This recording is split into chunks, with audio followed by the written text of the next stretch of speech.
Hello बच्चों, welcome to JND classes. आज हम इम्पॉर्टेंट फार्मूले का पार्ट 2 लेकर आए हैं बच्चों।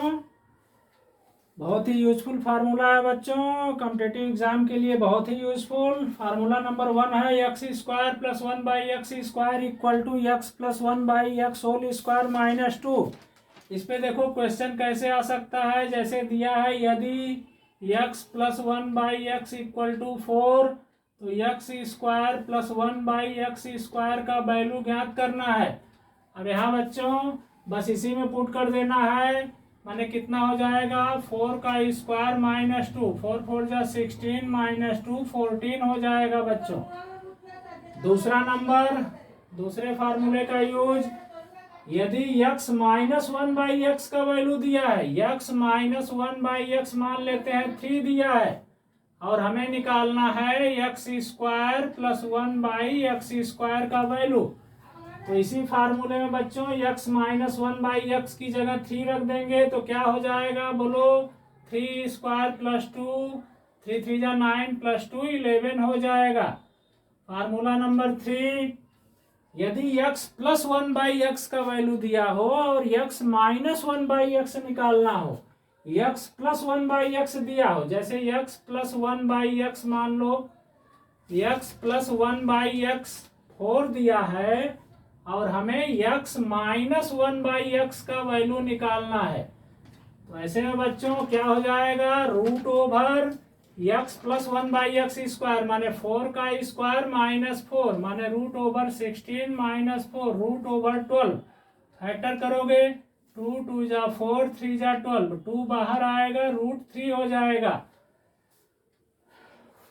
4 फार्मूला नंबर 4, यदि x माइनस 1/x दिया हो और x प्लस 1/x निकालना हो, मान लो x माइनस 1/x 5 दे दिया है और हमें x प्लस 1/x निकालना है, x प्लस 1/x क्या होगा, तो ऐसे में बच्चों 4 नंबर में पुट करेंगे, रूट ओवर क्या होगा 5 का square plus 4, x minus 1/x whole square माने 5 का square plus 4 root over 25 plus 4 root 29 हो जाएगा वैल्यू। x माइनस 1/x दिया है, x माइनस 1/x दिया है और हमें x प्लस 1/x निकालना है, तो इसमें हम पुट कर देंगे। फार्मूला नंबर 5 में बच्चों मान लो x प्लस 1/x दिया है 6 और हमें x क्यूब प्लस 1/x³ निकालना है, x क्यूब प्लस 1/x³ निकालना है, तो इस फार्मूले में पुट कर देंगे, क्या हो जाएगा बोलो, 6 का क्यूब माइनस 3 इंटू 6, तो ये हो जाएगा 6 का क्यूब 6 इंटू 6 इंटू 6 216 माइनस 18, 216 में से 18 माइनस करेंगे 198 हो जाएगा। फार्मूला नंबर 6, अगर मान लो x माइनस 1/x का वैल्यू दिया है और हमें x क्यूब माइनस 1/x³ निकालना है, x माइनस 1/x मान लो दे दिया है, यहाँ 4 दे दिया है और हमें निकालना है x क्यूब माइनस 1/x³ का वैल्यू, तो इसमें इस फार्मूले में पुट करेंगे, x माइनस 1/x 4 है, x क्यूब माइनस 1/x³ निकालना है, तो यहाँ पुट करेंगे, क्या हो जाएगा 4 का क्यूब प्लस 3 इंटू 4, 4 का क्यूब प्लस 3 इंटू 4, 4 का क्यूब 64 हो जाएगा प्लस 4 3 जा 12 हो जाएगा। अब ये कितना हो जाएगा बच्चों, 4 2 6 617 76 हो जाएगा। देखो बच्चों, इसको जो ये चीज दिया है, अगर मान लो ये फार्मूला नहीं याद हो रहा है तो इसको हम ऐसे भी निकाल सकते हैं, जैसे x माइनस 1/x 4 है, इसी में हम कर दें cubing on both sides, cubing on both sides करने से भी निकल जाएगा। क्यूबिंग ऑन बोथ साइड्स मतलब इधर पे क्यूब लगाओ, इधर पे भी क्यूब लगा दो, यह a minus B whole cube, part 1 में सब बताए हैं, a plus B whole cube a minus B whole cube सब बताए हैं, a minus B whole cube हो जाएगा a cube minus B cube minus 3ab, अब ब्रैकेट a माइनस बी, अब 4 का क्यूब इधर 64 हो जाएगा। अब देखो यहाँ x से कट जाएगा, क्या बचेगा, x cube minus 1/x³ minus 3 into x minus 1/x 4 दिया है इक्वल टू 64, 4 3 जा 12, -12 इधर लाएंगे प्लस 12 हो जाएगा, माने x cube minus 1/x cube 64 plus 12 equal to 76। तो मेन ये जो फार्मूला है ये a minus B whole cube इसका बेस है। अगर a minus B whole cube याद है तो ये न भी याद रहे तो भी आसानी से निकाला जा सकता है। इसमें जितने भी फार्मूले हैं, जैसे ये जो फार्मूला है ये a plus B whole square इसका बेस है। अगर मान लो a plus B whole square मालूम है तो इसको आसानी से निकाला जा सकता है बिना इसे याद किए। नेक्स्ट है बच्चों, यदि a plus B plus c 0 तो a cube plus b cube plus c cube हमेशा 3abc के बराबर होता है। जैसे मान लो -10 का क्यूब प्लस 3 का क्यूब प्लस 7 का क्यूब हमें निकालना है, तो इसका क्यूब करें फिर प्लस माइनस करें, ऐसे निकालेंगे। या शॉर्ट मेथड है इसका, यहाँ हम देख रहे हैं कि a -10 है, b 3 है, c 7 है, तीनों ऐड करने से 0 आ रहा है। -10 प्लस 3 प्लस 7 0 आ रहा है, तो इसको हम डायरेक्ट 3abc लिख सकते हैं। 3 इंटू -10 इंटू 3 इंटू 7, बस मल्टीप्लाई करके लिख देंगे, आ जाएगा 3 3 जा 9, 9 7 जा 63, 630 आ जाएगा। नेक्स्ट बच्चों, क्लोजर प्रॉपर्टी या संबरक नियम, दो पूर्णांकों का योग पूर्णांक होता है, दो प्राकृतिक संख्याओं का योग प्राकृतिक संख्या होता है, यही संबरक नियम है, क्लोजर प्रॉपर्टी है। Commutative law a plus B equal to B plus A, जैसे 3 प्लस 4 हमेशा 4 प्लस 3, क्रम चेंज करके ऐड करें कोई फर्क नहीं पड़ता है, उसी को कम्यूटेटिव ला कहते हैं। तीसरा है एसोसिएटिव ला।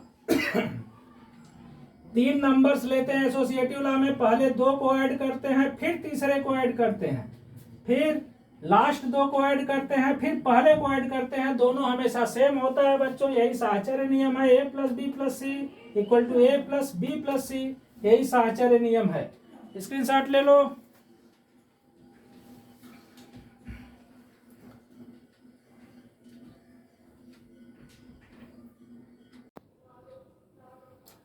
बच्चों फार्मूला नंबर 11 है, अगर रूट्स दिए हो, मूल दिए हो तो समीकरण कैसे निकालेंगे। समीकरण का मूल दिया है तो समीकरण कैसे निकालेंगे। जैसे मान लो किसी समीकरण का मूल 2 और 3 है, किसी समीकरण का मूल 2 और 3 है, तो वह समीकरण क्या होगा, वह इक्वेशन क्या होगा। तो बस बच्चों इसमें इस फार्मूले में रख देना है, ये 2 मूल है माने 2 घात का समीकरण होगा, तो समीकरण हो जाएगा एक्स स्क्वायर माइनस ब्रैकेट में मूलों का योग माने 2 प्लस 3 इंटू एक्स प्लस मूलों का गुणनफल, मूलों का गुणनफल माने 2 इंटू 3 इक्वल टू 0 कर देंगे, समीकरण बन गया। या एक्स स्क्वायर माइनस ये 5x प्लस 6 इक्वल टू 0। अगर मूल दिए हो तो समीकरण ऐसे बना लेंगे। अब मान लो अगर सिंगल मूल दिया है, जैसे x इक्वल टू 1 दिया है, तो समीकरण क्या होगा, यहां से समीकरण हो जाएगा, बस 1 इधर ला दो, x माइनस 1 इक्वल टू 0 हो जाएगा। मान लो 3 मूल दिया है, 3 मूल, तो समीकरण 3 घात का होगा, 3 पावर का होगा। मान लो किसी समीकरण का मूल है, किसी समीकरण का मूल दिया है 1 2 और -3, किसी समीकरण का मूल 1 2 और -3 है, तो समीकरण क्या होगा। यहां पे बच्चों ऐसे कर देंगे x माइनस 1, x माइनस 2 और x प्लस 3, जो माइनस में है प्लस हो जाएगा इक्वल टू 0, इसका मल्टीप्लाई करके लिख देंगे। जैसे x माइनस 1 में x माइनस 2 का मल्टीप्लाई करेंगे, जो आएगा उसमें x प्लस 3 का मल्टीप्लाई करके इक्वल टू 0 लिख देंगे, समीकरण बन जाएगा। यहाँ जो है फार्मूला से निकाले हो, इसको भी इस विधि से निकाल सकते हो। जैसे मूल 2 और 3 है, तो x माइनस 2 और x माइनस 3 का मल्टीप्लाई कर दो, यही चीज आएगा, x square minus 5x plus 6 equal to 0। तो मूल दिए हो तो समीकरण इस तरह से आसानी से बना सकते हैं। अच्छा 12 नंबर है बच्चों, अगर कोई द्विघात समीकरण दिया है, जैसे 4x square plus 7x plus 8 equal to 0, हम कहें इस समीकरण के मूलों का योग बताओ। मूलों का योग माने x का जो 2 वैल्यू मिलता है उसका ऐड करने से क्या होगा, या उसका मल्टीप्लाई करने से क्या होगा। तो इसमें बच्चों समीकरण सॉल्व करने का जरूरत नहीं है, उसका शॉर्ट फार्मूला होता है मूलों का योग माइनस बी बाई ए। देखो यह चीज हमेशा ए मानते हैं, इसको बी मानते हैं, इसको सी मानते हैं, तो मूलों का योग है माइनस बी बाई ए। तो यहाँ मूलों का योग क्या हो जाएगा बोलो, मूलों का योग हो जाएगा माइनस बी, बी माने 7 है, बाई ए माने 4 हो जाएगा। अगर यहीं पे ध्यान देना बच्चों, अगर यहाँ -7x रहता तब कितना होता, माइनस अगर पहले से रहता तो माइनस बी बाई ए माने -7/4 माने तब वो +7/4 हो जाता। ध्यान से समझना इस चीज को। जैसे मान लो समीकरण है 2x² माइनस 3x + 4 = 0। यहाँ मूलों का योग क्या होगा, मूलों का योग क्या होगा बोलो, मूलों का योग तो माइनस बी, बी माने ये वाला टर्म मानते हैं जानते हो, -3/a, a माने 2 है तो माइनस माइनस मिलके 3/2 हो जाएगा। और यही पूछा जाए मूलों का गुणनफल क्या होगा, मूलों का गुणनफल, मूलों का गुणनफल क्या होगा इस समीकरण का, इसी समीकरण का मूलों का गुणनफल क्या होगा, तो फार्मूला है c/a। c माने ये लास्ट वाला कांस्टेंट टर्म, c माने 4 है, a माने 2 है, काटने से 2 आ जाएगा। तो ये जो समीकरण है ये वाला, इसके मूलों का योग ये होगा, मूलों का गुणनफल ये हो जाएगा। तो कोई समीकरण दिया है उसमें मूलों का योग पूछे या मूलों का गुणनफल पूछे तो मूलों का योग -b/a होता है और मूलों का गुणनफल c/a हमेशा होता है।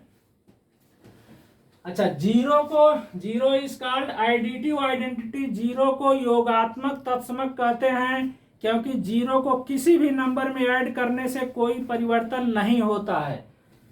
1 इज कॉल्ड मल्टीप्लिकेटिव आइडेंटिटी। 1 को गुणात्मक तत्समक कहते हैं क्योंकि 1 से किसी नंबर में मल्टीप्लाई करने से वही नंबर प्राप्त होता है। नेक्स्ट है बच्चों, ए का योगात्मक प्रतिलोम या एडिटिव इनवर्स ऑफ ए, यह -a होता है। किसी भी संख्या का अगर तुम्हें किसी भी संख्या का अगर योगात्मक प्रतिलोम निकालना है तो खाली उस संख्या के पहले माइनस साइन बैठा दो। जैसे 5 का योगात्मक प्रतिलोम क्या हो जाएगा, -5 हो जाएगा। 2/3 का योगात्मक प्रतिलोम क्या हो जाएगा, -2/3 हो जाएगा। -4 का योगात्मक प्रतिलोम क्या हो जाएगा, +4 या 4 हो जाएगा, मतलब साइन चेंज हो जाएगा। अच्छा, गुणात्मक प्रतिलोम, किसी भी नंबर का, किसी भी संख्या का गुणात्मक प्रतिलोम उसका नंबर का इनवर्स कर देते हैं। जैसे 2 का गुणात्मक प्रतिलोम हो जाएगा 1/2, 3/2 का गुणात्मक प्रतिलोम हो जाएगा 2/3, ऐसे। या 1/4 का गुणात्मक प्रतिलोम, इसको उलट दो, 4/1, 4/1 माने 4 ही होता है। किसी भी बहुपद का घात कैसे निकालते हैं बच्चों, कोई भी बहुपद दिया रहेगा उसमें जो सबसे बड़ी पावर होती है वही उसका घात होती है। जैसे मान लो बहुपद है, एक दिया है x³ + x⁻7 + 4, इसका घात क्या होगा, इसका पावर क्या होगा, तो पावर हो जाएगा बच्चों 7। इसका सबसे बड़ा पावर इसमें 7 है, सबसे बड़ा पावर ही बहुपद का घात कहलाता है। अब जैसे मान लो केवल एक कांस्टेंट नंबर दे दिया 5, ये भी एक बहुपद है, इसका घात क्या होगा, तो 5 को हम 5x⁻0 लिख सकते हैं। तो 5 एक केवल नंबर कांस्टेंट है, वो भी एक बहुपद माना जाता है, उसका घात क्या होगा, तो 5x⁻0 माने 0 घात हो जाएगा। 5 का घात क्या होगा, तो 5 अगर हम बहुपद मान लेते हैं उसको 5x⁻0 तो घात 0 होता है। अच्छा, किसी भी बहुपद में किसी से डिवाइड करने से क्या शेष बचेगा, क्या रिमाइंडर बचेगा। जैसे मान लो x³ + x² + x + 1 में हमें x-1 से भाग देना है तो क्या शेष बचेगा। एकदम सिंपल है बच्चों, x माइनस वन से भाग नहीं देना है, पूरा भाग देने से तो बड़ा लंबा प्रोसेस हो जाएगा। ये x माइनस वन दिया है तो ऐसे x minus one equal to 0 मान लेंगे तो x इक्वल टू 1 आ जाएगा। यही x की जगह 1 इसमें पुट कर देंगे, 1 का क्यूब प्लस 1 स्क्वायर प्लस 1 माने 4 आ जाएगा। माने इसमें x माइनस वन से भाग देने पर क्या शेष बचेगा लास्ट में, तो 4 शेष बचेगा। अब जैसे मान लो इसी में हम कहें x प्लस 2 से भाग देने पर क्या शेष बचेगा, तो x प्लस 2, तो x प्लस 2 को 0 मानो, x बराबर -2 होगा। इसी में x की जगह -2 पुट कर देंगे, जितना आएगा वही शेष बचेगा। इसका स्क्रीनशॉट ले लो बच्चों।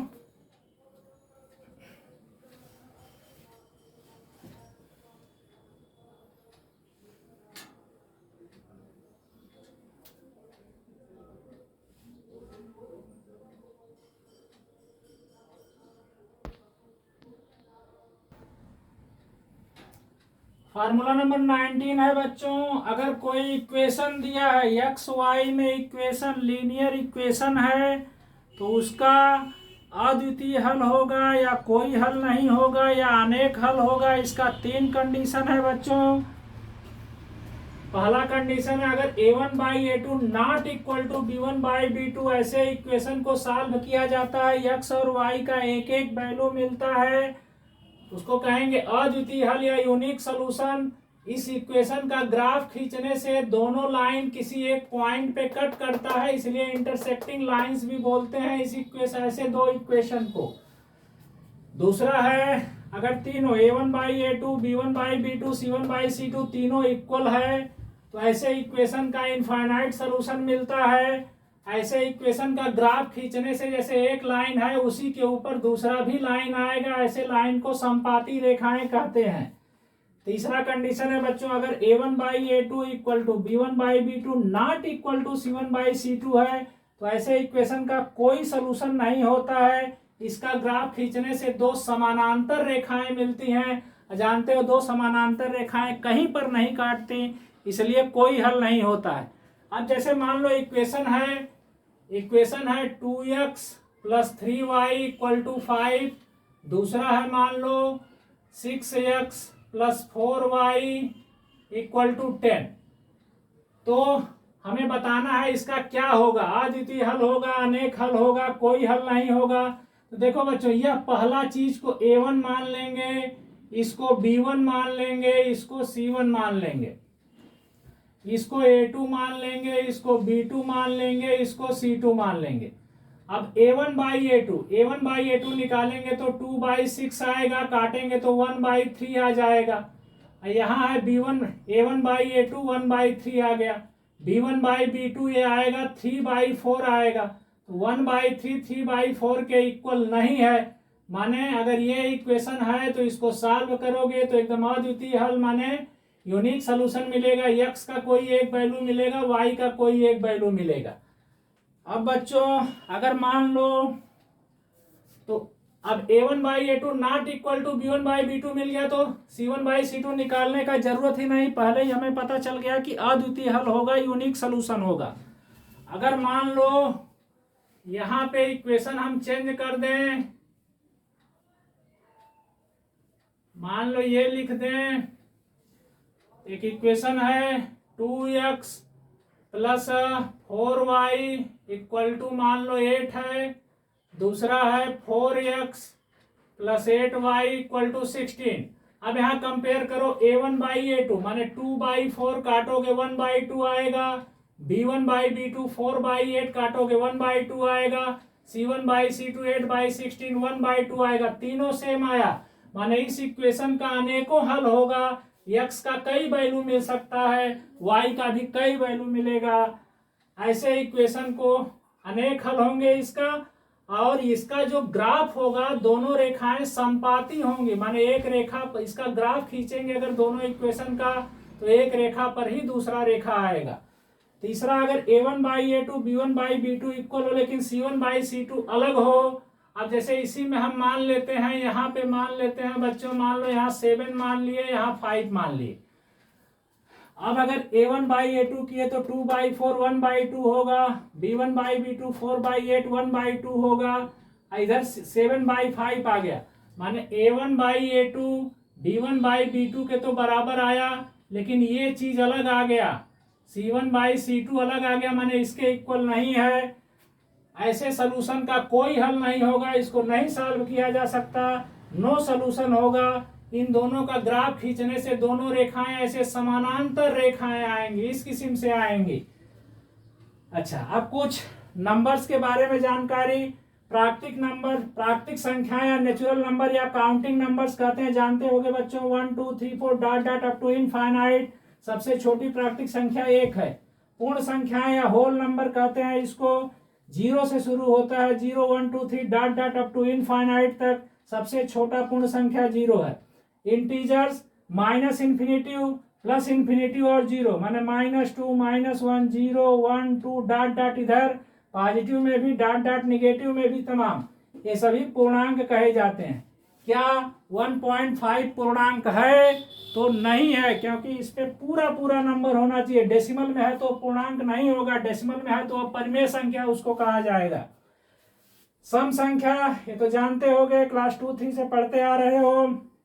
जो संख्याएं 2 से कट जाएं, 2 से डिवाइड हो जाएं, number which is divisible by 2 is called even number. जैसे 2 4 6 8, आड नंबर या विषम संख्या जो 2 से न डिवाइड हो, जैसे 1 3 5 7 9 11।